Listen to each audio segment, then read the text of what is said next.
All right, I have with me Faye Roberts. She's the founder and director of Orquesta Charangoa in Los Angeles, and she has a new record out, so we're going to talk about that. But I was talking earlier with her, and we realized it's been so long since we've, A, seen each other, but B, since we met and we recorded in Cuba. And when was it, January of '97 that we were first down in Cuba? That was our first trip when we went on this study trip. And I remember we really connected because you were like, I don't have time to goof around. I'm here to study music. And I really admired that.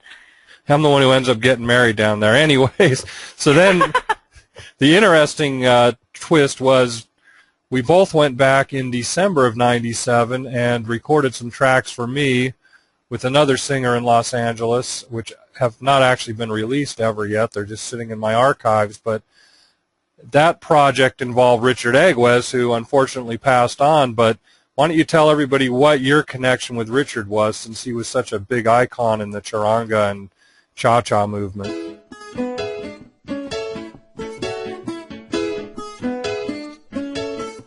He was the flutist of Orquesta Aragon during that period when they were the most famous and popular all around the world. And he was the flute teacher when I went to the class on the first trip when we went on the study trip in January of '97. So, and luckily, I had some experience playing Cuban music, and I had a lot of experience of learning and playing by ear. And that's basically how he taught. He'd play for us in the class and then kind of turn around and say, okay, play exactly what I played or something really close to what I just played. And my experience of having learned 100 Irish fiddle tunes by ear really came in handy.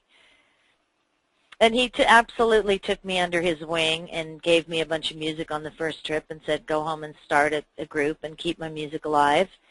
And when I went back on the second trip, I lived at his house and was there for 3 weeks and took lessons 5 days a week.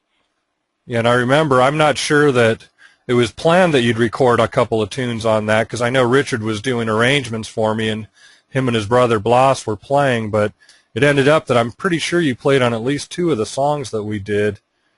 I did, and I have that recording still. I probably have it somewhere. I have a copy of that. Yeah.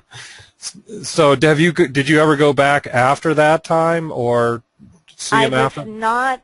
Actually, once I got the band, Orquesta Charangoa, once I got the band kind of up and running and we started working, I was really working all the time, and I never really had a window, and it just wasn't the right time to go back for me. Right, and unfortunately he never got back here to the States, so...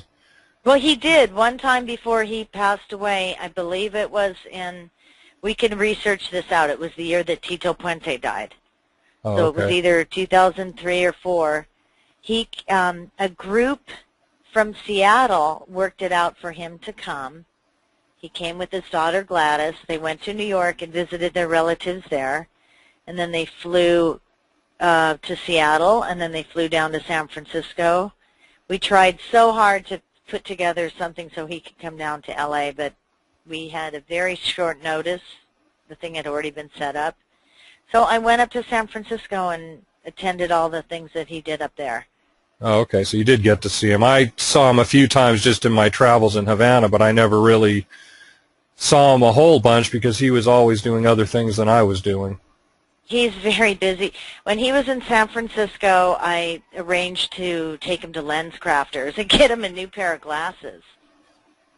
So that was really fun. There was people who recognized him at the Lens Crafters and went next door to a CD store and bought something that had Bodeguero on it. That's and funny. Brought it back to Lens Crafters and had him sign it. There's a little bit of L.A. in the background there, the sirens. Yeah. Yeah, and he was actually, at that point, he was legally blind.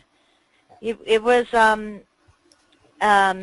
he just had, like, cataracts, and the thing is, since he wasn't really driving so much, it wasn't much of an issue, and I assure you at that point, he was not driving at night. Right. You know. That would be scary. Yeah, when I saw him walking around at night, how he was functioning, because I teach blind people, I went, oh my gosh, now he's legally blind too. But he had people around him helping him, and that didn't hold him back musically one bit. Right.